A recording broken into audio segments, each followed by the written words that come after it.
Architecture is really the art and science of turning fiction into fact. Sometimes kind of real architectural life interferes with intellectual architectural life. There is no such thing as architecture. Hello everyone, this is Vikram Prakash and you are listening to Architecture Talk. Each week we have a conversation with a contemporary thinker on issues of architecture and architectural thinking. We are looking to expand the frontier of what architecture could be. Today I'm talking to Tom Avermaete, who has prepared a fantastic module for the GAHTC with Michelangelo Sabatino on mid-century modernism in a global context. We will try and understand modernism in a way that is different from before. Welcome to Architecture Talk, Tom. Thank you for being here. Thank you. Great pleasure to be with you today. So, Tom, you and Michelangelo Sabatino have put together this superb module for the Global Architectural History Teaching Collaborative, which you are calling the Global Turn. As I'm looking at it over here, it seems to me what you have here are a series of lectures that locate the, let us say, globalizing of modernism, in particular after World War II. Mm-hmm. So I thought, and I have a lot of questions and series of, this is obviously a topic that is of great interest to me as well, given my interest in post-colonial theory. And I know you have been doing work on this from a variety of different perspectives, including the colonial perspective and early modern perspective. But I thought it might be a good place to begin if you might just reflect back. And you have 6 lectures. Tell us briefly, what was the intention behind this module? What were you trying to do? Well, first, I should say, of course, that it's, for me, this is a very, very important project. And why is that? Because, as we all know, many of our histories, they are still histories that are written from a very Euro-American perspective, let's say. And I think what we're trying to do with the module is indeed to show and to illustrate that when we think about modernism in the post-war period, that of course our lenses can't stop at the borders of Europe nor at those of the North Americas, but should reach, of course, much further. That's one thing. And secondly, also to start understanding that modernism was indeed as much about exchange between different national, political and cultural geographies as it was about a sort of single dogma which was formed in Europe or in North America. So I feel that for us this was the big challenge, let's say, so to widen the geographical perspective on the one hand, and on the other hand, of course, to show that modernism and maybe architectural culture in general has always been about very, very intensive exchanges, collaborations, and so on. Right. Well, I think I couldn't be more sympathetic to that point of view, of course. And I think this is where the discourse of modernism is now going, thanks to people like you and others. So in the old view of modernism, modernism grew as a natural evolution of forces arising out of the Enlightenment in Europe with new materials and technologies and new programmatic imperatives. And then from there, it spread around the world. And then it was variously regionalized and localized or not. So this is the old view of the world. It describes a spatial geography in which a light spreads out from the European center or North American center around the world. So how would you describe the architecture of the new geography that you are trying to construct in this module? So how you saying collaborations and exchanges, intensive exchanges, I think was your phrase. So what does this look like? Does this look like a network, or what does it look like? Yeah, well, first of all, I think that you describe quite well that we've been looking upon, let's say, the spread of modernism across the world in very, very simplistic formulas of import and export, let's say. And indeed, the exporting regions, which were also considered as the centers, was indeed Europe and the North Americas, and the importing ones were, well, anything beyond, let's say, the Euro Americas. What I have the feeling that we are doing in the modules that we are developing at this moment is that we really believe that we should think much more about modernism as a certain kind, what we've called a sort of contact zone. And by contact zone, we mean really places where different influences, different actors, different movements and occurrences, they come together and they generate something completely new, let's say.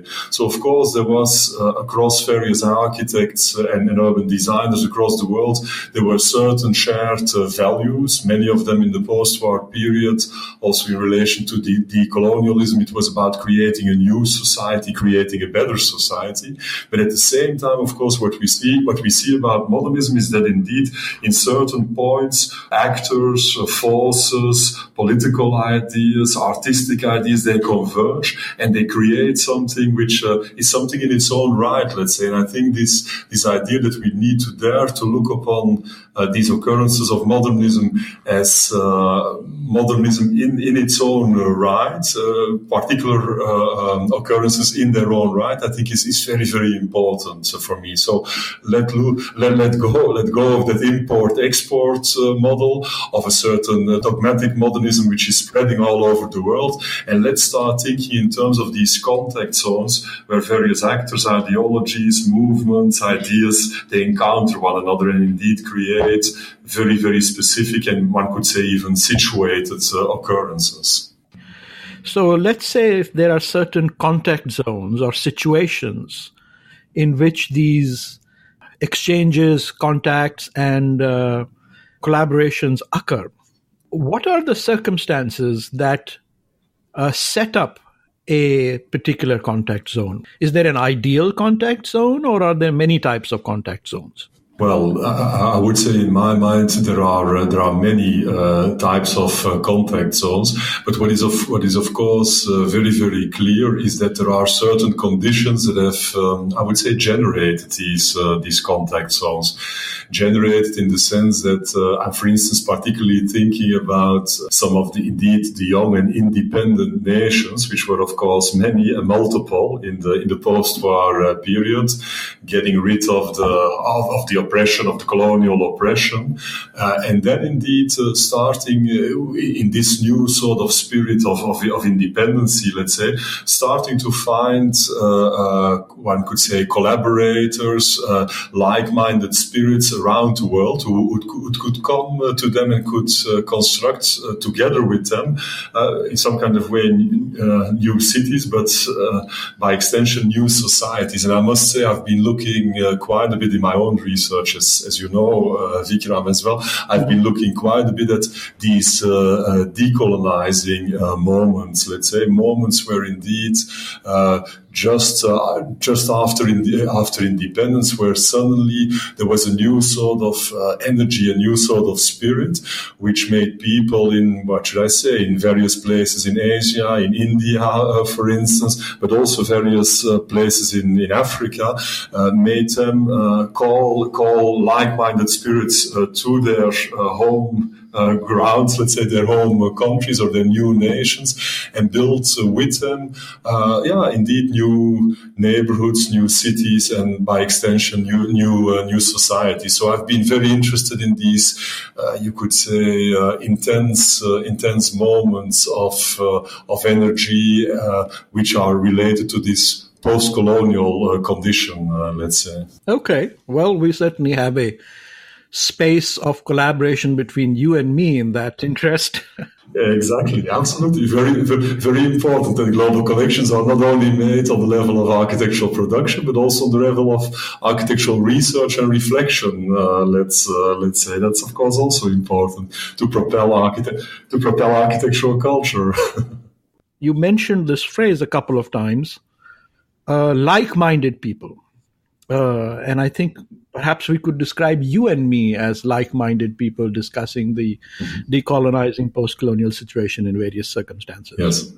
But you are talking, of course, about a certain milieu, a certain international, if you like, cosmopolitan, modernist, Enlightenment, affected milieu of modern thinking people. In the Indian context, of course, I think of, the Nehru-Corbusier collaboration, Yes. where Nehru was certainly a key and critical type of client. You don't find that kind of people everywhere. Is that an accurate description of what you mean by like-minded people? Yeah, and I think what is very interesting in what you're saying as well, that this when we talk about these like-minded people, that we're not only talking about architects. Let's say, I mean, I think in your description of the Corbu Nehru collaboration, and we should actually not say Corbu Nehru, because we of course know that there were also at the Indian side a lot of urban designers, planners, which were very important as well. But actually, the point that I want to make is that very often these collaborations were, let's say, as it were, across disciplines, if you want to. So these were politicians and architects, but sometimes also constructors or indeed city architects or politicians at the national level and at a much more local level, collaborating and indeed sharing ideas that were very often about progress, about creating a better life, about creating a certain type of citizens, independent citizens, which were loose from the colonial yoke. Let's say these were the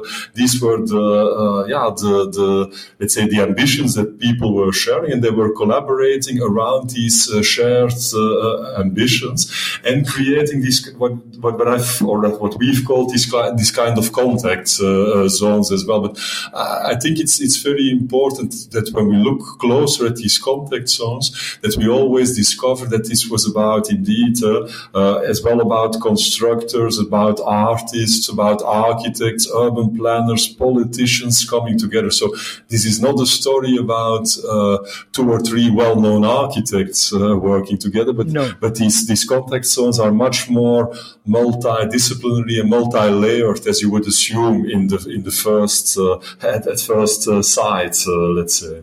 Right. I think one of the things that comes through thinking about a decolonizing situation or a post-colonial situation, yes, or even a early modernist situation of the 19th century, it seems to me that one of the glues or one of the commonalities, perhaps, is some kind of a commitment to the idea of progress. The idea that, we really must do something significantly better, and not only better, but somehow something significantly better at a mass scale. Yes. Is this a fair thing? I would certainly say so. I must say that the reason that I've been so interested in this, let's say, context of early independency, decolonization, early dependency, is because I have the feeling that, for instance, when I was studying together with Maristella Cachato, we were doing this comparative study between Casablanca, which is in North Africa, Morocco, and Chandigarh, which is in India, the newly independent India, which was constructed also after the 2 cities that were constructed or, let's say radically developed, I should say, in the case of Casablanca, and constructed almost from scratch, I should say, in the case of Chandigarh, almost simultaneously. And what you see there, or what I've always found very, very interesting, is, of course, that you see that at that moment, architecture and urban planning was indeed something something that became for the greater number. I mean, or the greatest number even. And I think not by coincidence. One of the let's say the great findings when we were studying Casablanca and Chandigarh is that we found that citizens, and I mean Moroccans and Indians, they were on the streets in this period as well, making their voice heard, asking that progress was not something which would be, let's say, reserved for a particular class in society, but which would be for all citizens, let's say.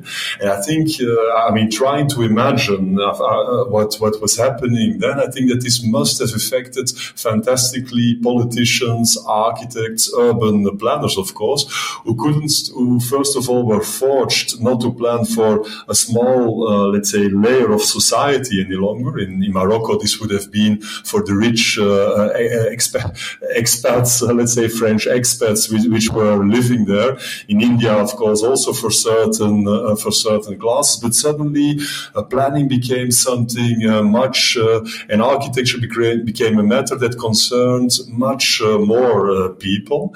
And I think, in addition to that, since people were on the street, they couldn't be considered any longer as sort of mute subjects, as numbers that you could just neglect or let's say marginally take into consideration when you were planning new cities. Now people were on the streets and they had a certain kind of agency. I mean, they were there. Mm-hmm. There were subjects that could act, that could intervene in the built environment even. And I think that this changed architecture and urban design quite radically. That's at least what Maristela Cachato and myself have been suggesting in our research about Casablanca and Chandigarh when we did that. That this really changed the way that architects and urban designers started to look at the subjects that they were planning for. These were now citizens with a certain kind of agency, and you can imagine that this changes quite drastically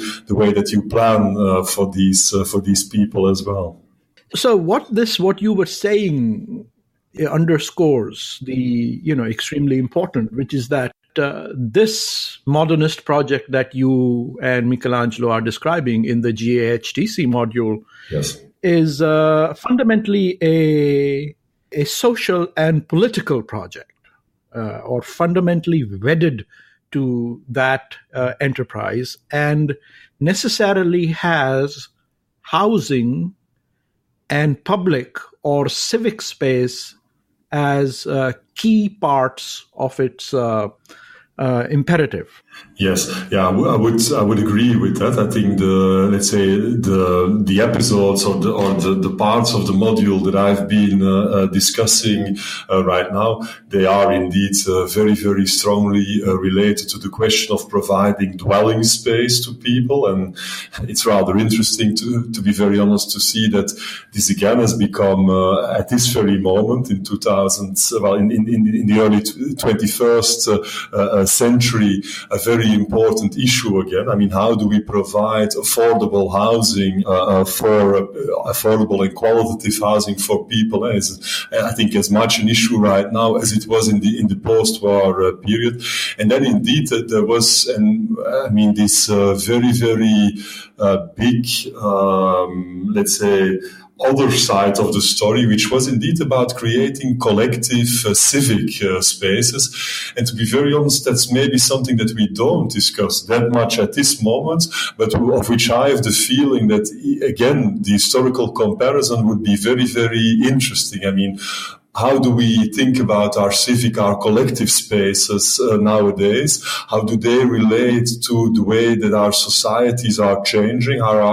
For instance, our cultural places, the places where we, let's say, perform, experience culture, how are they related to our contemporary societies? I think, again, is a very, very important issue. So I must say, I see quite a bit of parallels of indeed indeed a certain kind of a question of globalization on the one hand, and indeed a question of cultural spaces, collective spaces on the other hand as well. I have the feeling that time and time again these questions they re-emerge, but indeed in the modules that we've been developing, we are looking particularly at the immediate post-war period.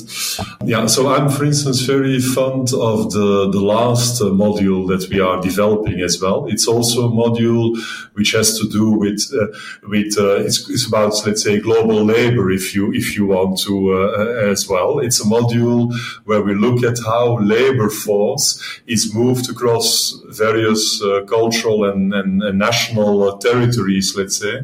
And a good example is, of course, the labor force that moves from North Africa to Europe. To give you one example.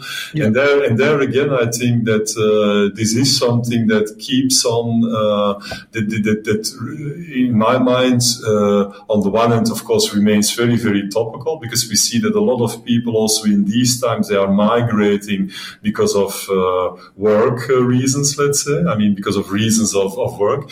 But I think also, again, in this last module, we saw questions of indeed also what are then the moment that you have been migrating, what are then collective spaces, cultural spaces, that this remains a very important question as well. So surprisingly, you could say 5-6 decades after this post-war period that we are describing in our modules, some of these issues seem to re-emerge with, I would say, rather large intensity. Yes, I think that's right. I mean, I think one of the things one learns is that while a lot of the modernist worldview focused on housing, yes, and equity in housing, this is the lecture that you are referring to on global inequity. Yes, exactly. But one of the important things over there is that housing often tends to indicate property ownership and residence and permanence. But actually, we have found that housing is very much also a question of rental property, of accommodating the ebb and flow and the movements of people as they move from one place to the other. Is that one of the things that you're talking about? Yes, absolutely. And in that sense that in many cases, you could say in the post-war period, we see that this question of how to deal with housing, and there is a sort of field of tension, you could say, because on the one hand, of course, you would like people to create a certain kind of relation to the places where they live, where they dwell, literally the house or the apartment, the dwelling itself, but also, let's say, the extended dwelling environment. But we also see, of course, that many people, of course, they migrate because of a variety of reasons, because the family composition is changing, because indeed as I was saying before, because of work, of labor, they are forced to migrate, the so-called economical migrants, you could say. And we see then that the question of property becomes indeed very, very important, because can prevent or allow or accommodate, you could say, this migration, make it possible, but also make it completely impossible. And I think, if I'm for a little moment look at Europe, I mean, I was just a few days ago, I was in London. I mean, in London, of course, there's a fantastic problem of not being able to accommodate this any longer, this migration of people. So there is indeed a fantastically big lack of affordable housing, which is indeed more flexibly accessible, you could say. So this is certainly one of the things that was one of the issues, that was already at stake in the post-war period, but seems to be, unfortunately, also very, very much at stake at this very moment.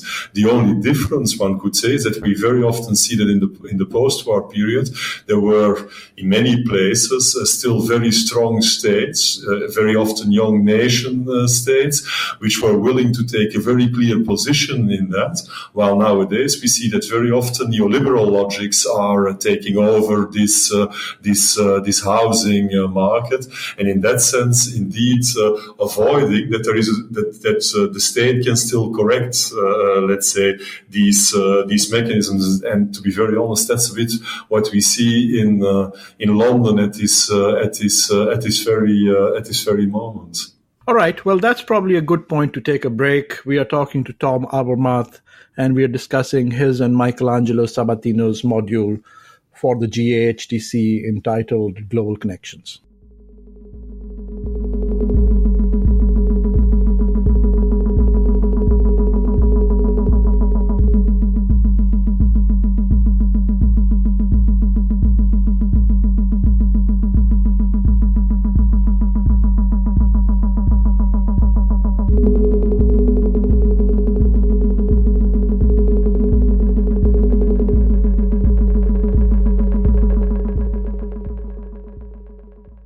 Hello, this is Vikram Prakash, and you are listening to Architecture Talk, and we are talking to Tom Avermaete, and we are discussing the module that he and Michelangelo Sabatino put together on the global connections. So, Tom, we were talking about the social and political legacy of modernism, in particularly its issue of housing.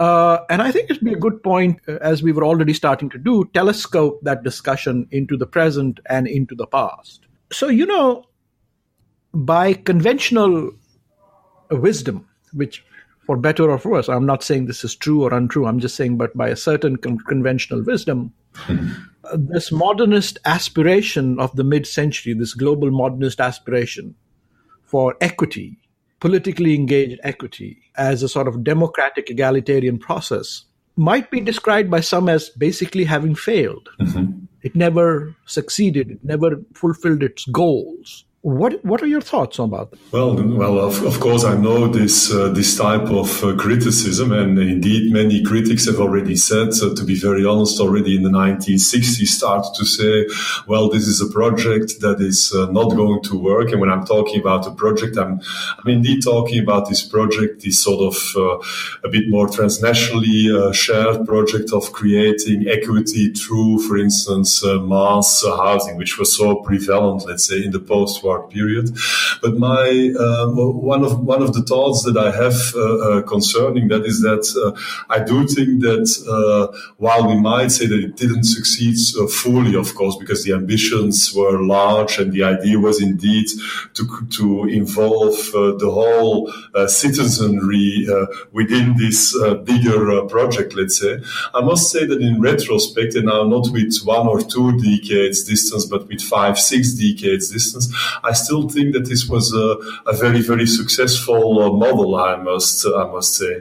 What I can say with model, by model I mean approach in which there were, of course, in various locales across the world, rather strong states, we must say. I mean, sometimes these states were on a national level, sometimes on a regional level, sometimes even on a city level, let's say, who were taking in some kind of way responsibility, a certain kind of engagement, one could call it as well, in the realm of housing, and who were indeed looking upon housing almost as a common good, as a common resource, let's say, that didn't belong to a particular individual, but that belonged to the wider collective and could be shared with the wider collective as well. If I'm looking what has happened afterwards, then we see that in many of these cases, and to be very honest, this is true for Chandigarh, this is true for Casablanca, but this is also true for some European cities. What should I say? For Paris or for London, as I was talking just before the break about London as well.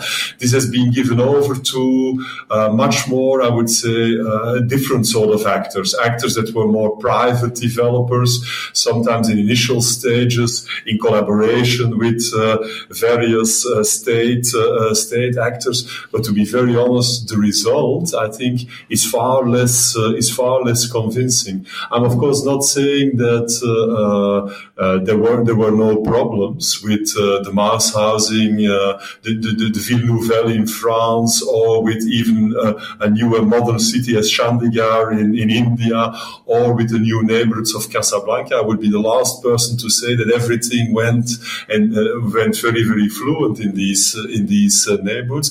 But I think that that's a bit part of the discipline, let's say the character of the discipline that we are talking about. When one talks about architecture and urban planning, this is of course not an exact science. We do need to develop things, see that some things are successful, others not. But what I can say is that if we look to the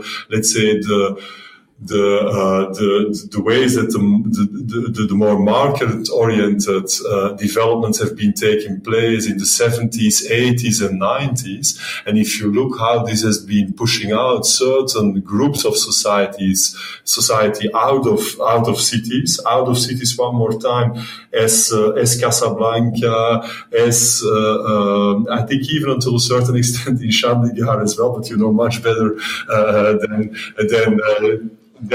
I do. I think we need to say that actually, these approaches that were developed in this post-war period, they weren't that bad after all. They had their disadvantages for sure, but let's say the netto result of these strategies, to me, they still look quite successful, I must say. Right. One can describe the modernist project as an unfinished project. Yeah. That remains to be revised, rewritten, and republished. But certainly one can possibly make the argument that it still has relevance today. Yes. And into the future, particularly with the rise of urbanization, with the growing housing crisis, and growing inequity in distribution of wealth and income. Yes. And continuing nomadism, displacement. But what I want to take this towards is, Tom, is that, of course, one of the other things that has happened in the wake of the 1950s, in the wake of the discussions of the 1950s, is that architecture, which used to be if you like, pre-disciplinary métier, which used to encompass, what we today call urban design, planning, landscape architecture, and construction, has diverged into multiple disciplines. Yes. And there is, in spite of all our calls to interdisciplinarity, there still seems to be deep-seated disciplinary differences in these areas. Yes. And it seems to me these new subdivisions arose in part as critiques of the modernist contentions of the 1950s, as sort of ways to rethink and provide alternatives to that kind of a thinking. So, turning to the question of academics and teaching and disciplines, let me ask provocatively: was that a mistake, the breaking up of architecture into multiple disciplines? Oh, I can be very short on that. Yes, that was absolutely a mistake. We see very often nowadays, when talking about the big problems of our cities, of the ongoing urbanization that we experience nowadays, I have the feeling, to be very honest, that architects, and I would include urban designers, urban planners, and even landscape architects, that all of us, we are fantastically marginalized, I would say. Marginalized in the sense that the new cities, they are planned by engineers, specialists in sustainability, in air pollution, in mobility, you name it, but certainly no longer by architects, urban designers, and landscape architects. And for me, one of the reasons is really this sort of let's say specialization, compartmentalization, let's say, which was on the one hand, of course, you could say part of the modern project, if you want to. I mean, if you read Max Weber, for instance, and the way that he's understanding the modern project, it is really about this specialization, let's say, that is going on. But connected to the specialization has also been a sort of fact that indeed the architectural discipline was pushed, let's say, more and more, I have the feeling, into a particular camp. And when I'm looking at much of the work that architects doing, actually that's also, I think, by now a sort of global phenomenon. Architects have really been pushed fully in a sort of aesthetic realm, in a realm of images, let's say, and then other actors are taking over. And I must say I regret that. I mean, when we look at the 1950s, the immediate post-war period, and in the beginning of the talk we were talking about these contact zones. Of course, there were various, let's say, actors around the table. There were engineers, there were politicians, there were economists, quantities surveyors around the table. But I have the feeling that when I look at the projects of that period, that there was always a much more an idea that also architecture could have a sort of role of, let's say, being a full-fledged actor, dialogue partner, you could call it, in such a contact zone as well. Well, nowadays, when I listen to some of my colleagues, for instance, here at the University of Delft, I have the feeling that much of the work that they are doing is producing images, let's say, and then others are taking over, others are implementing that, and that this is something rather remarkable. So out of that perspective, one could say that it is worthwhile to talk about these 50s and 60s and these particular contact zones, because, well, many, in my mind at least, many great things emerged from these contact zones as well. And when I'm saying many great things, I can become maybe a bit more specific. I think when we look at the work of what has been done in Chandigarh, in Casablanca, I think that new sorts of urbanity have been invented in these places. And I'm really very sincere right now. I mean, I really mean, if we look at these places, that they've been able to create a certain kind of urbanity that we hadn't encountered previously. An urbanity that had to do, so when I'm talking about urbanity, I mean really a certain set of urban qualities. When I'm looking at Chandigarh, it was of course about urban qualities that had to do with, let's say, the local culture, but also with the local climate, with the green character of the city, obviously. When I'm looking at Casablanca, it was about a firm urban structure, but also creating a very, very interesting relation between the collective domain and the individual domain, at least to my knowledge.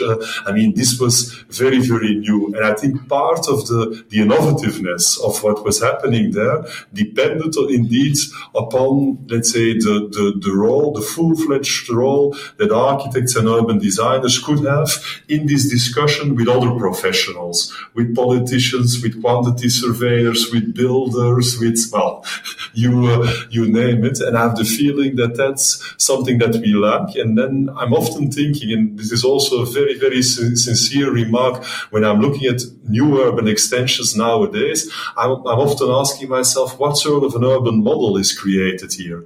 I see a collection of blocks or of slabs, but I don't see an urban model, an idea of a certain kind of urbanity. And I think that this is partially to do with this specialization that we were talking about before. There's no specialist like an architect or an urban designer that could talk about these architectural qualities any longer. It's only about image, and then other people are starting to develop, let's say. So that's really a very, very big difference, I think. I mean, I think you're so right about that. The real estate industry, or the market-driven production of housing and urbanization, essentially produces a mediatized consumer commercial citizen.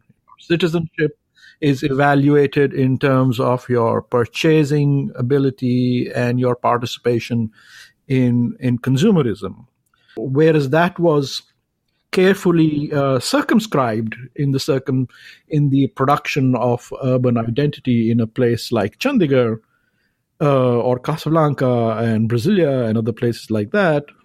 where there was the desire, or at least the attempt, to produce another kind of citizenship, which was, let's say, a civic citizenship. Yes, I would strongly agree. And if I may add, Vikram, I think what was very, very important as well was indeed this notion of the fact that the city was indeed a sort of common resource, let's say.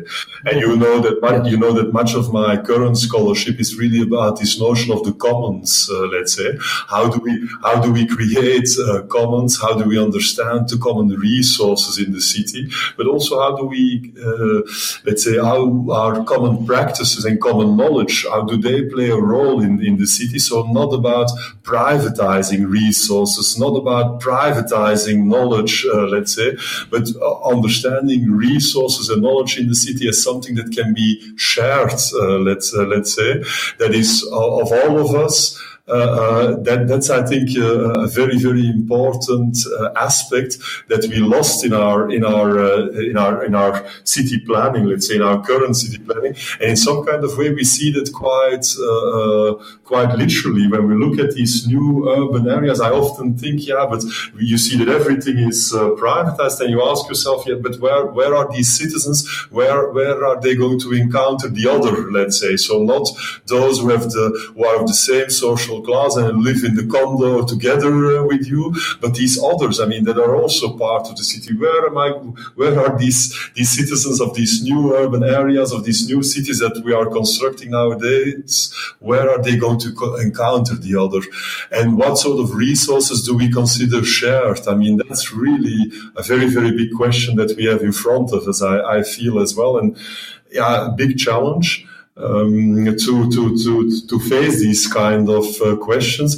And when I'm talking about resources, the first and foremost resource that I'm interested in is, of course, space. I mean, what sort of space is still shared, let's say, in the city as a resource where we can do collectively a set of things, or maybe even more individually, but for a limited amount of time, and then goes back to the collective, let's say. Where do we still find these sort of resources? Well, very, very big challenge in my mind.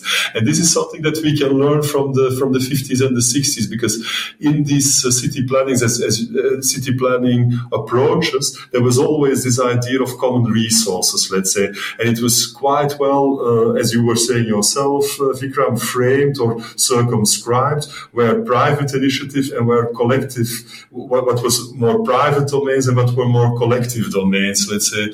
And I have the feeling that that's something that this careful balance and understanding, let's say, the relation between these two domains, I have the feeling that that's something that we've lost, the more nuanced understanding of that. I mean, of understanding this relation between the individuality and collectivity. We're doing that in a very harsh and straightforward way, I would say, at the moment.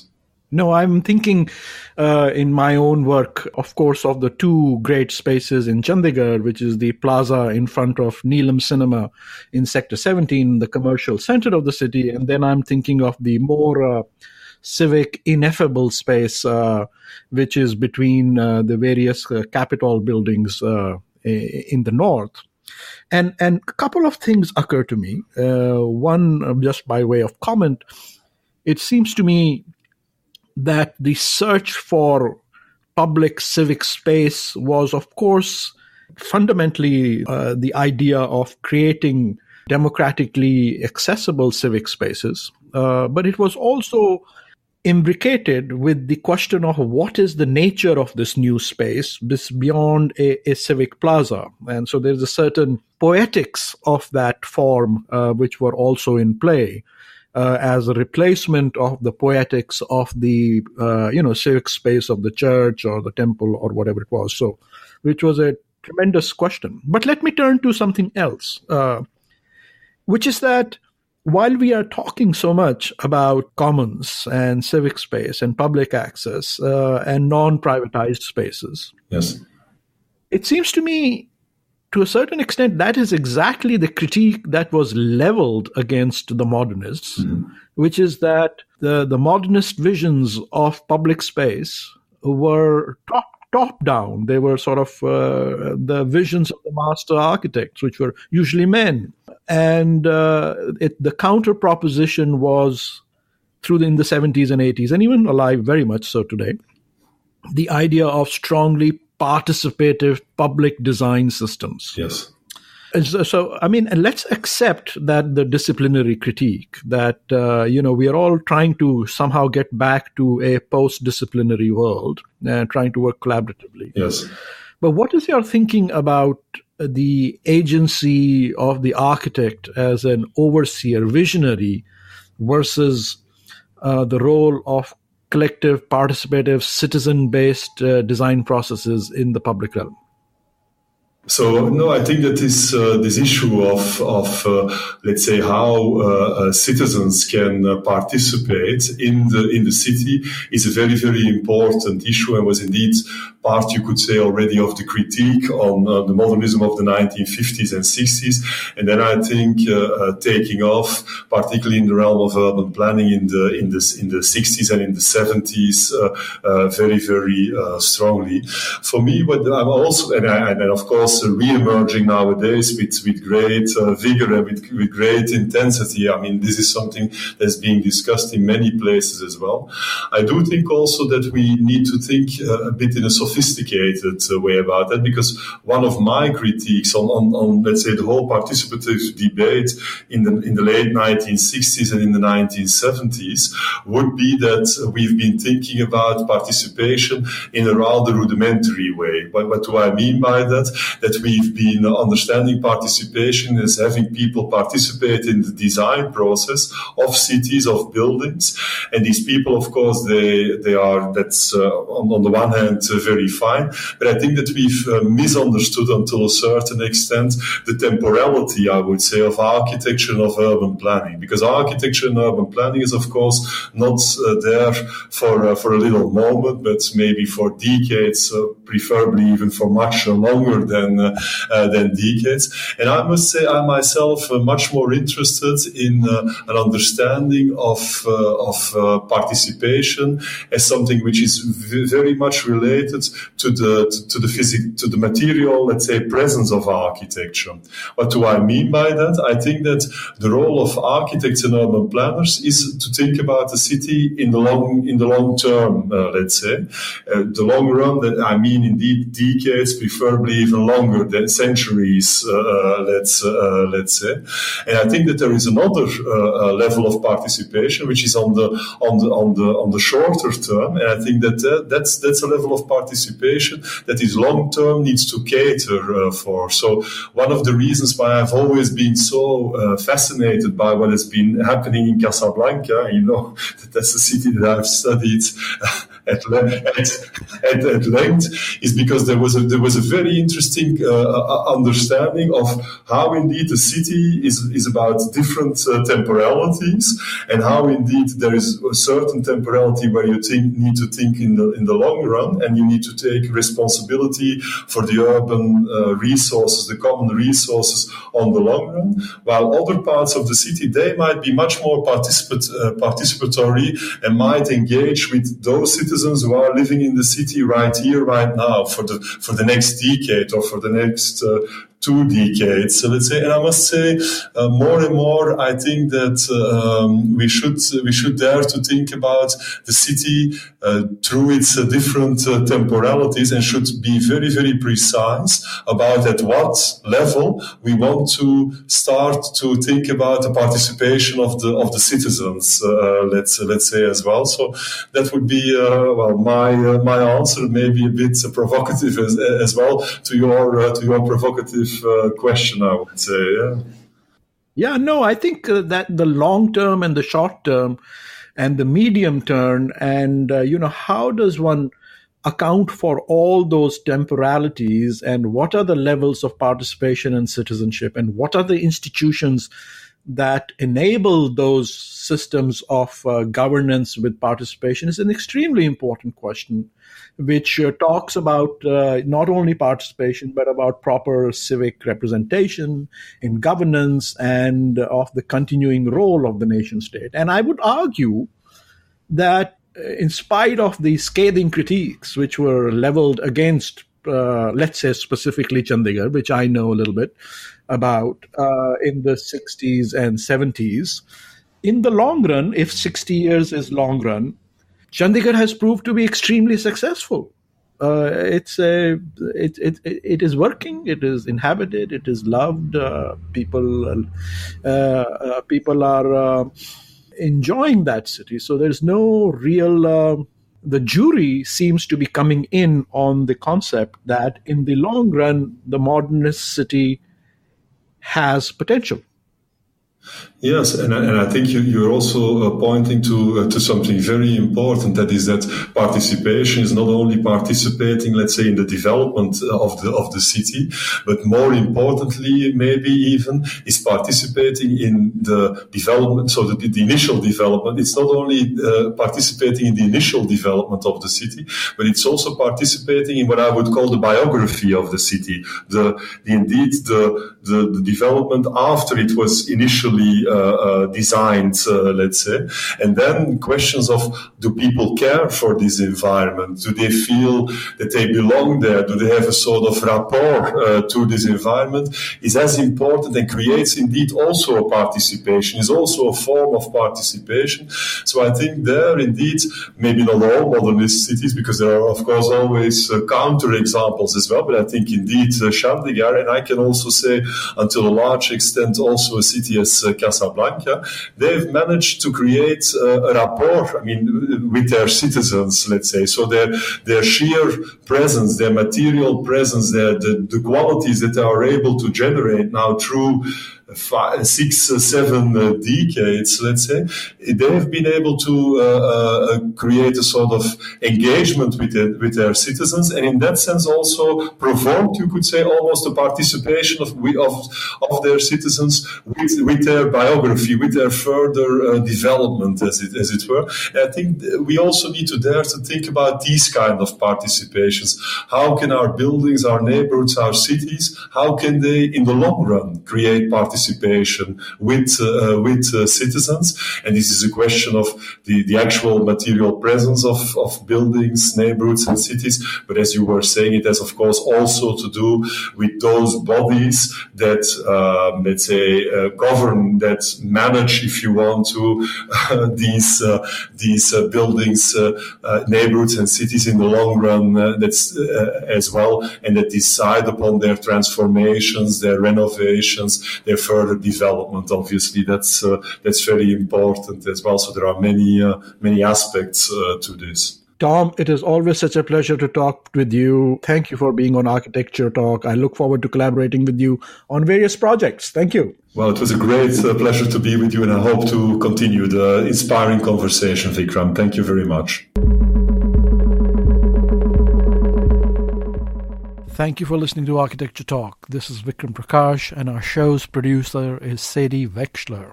Architecture Talk is available on iTunes, on Spotify, and numerous other platforms that carry podcasts. If you enjoyed listening to Architecture Talk, please do remember to subscribe and to rate us on iTunes.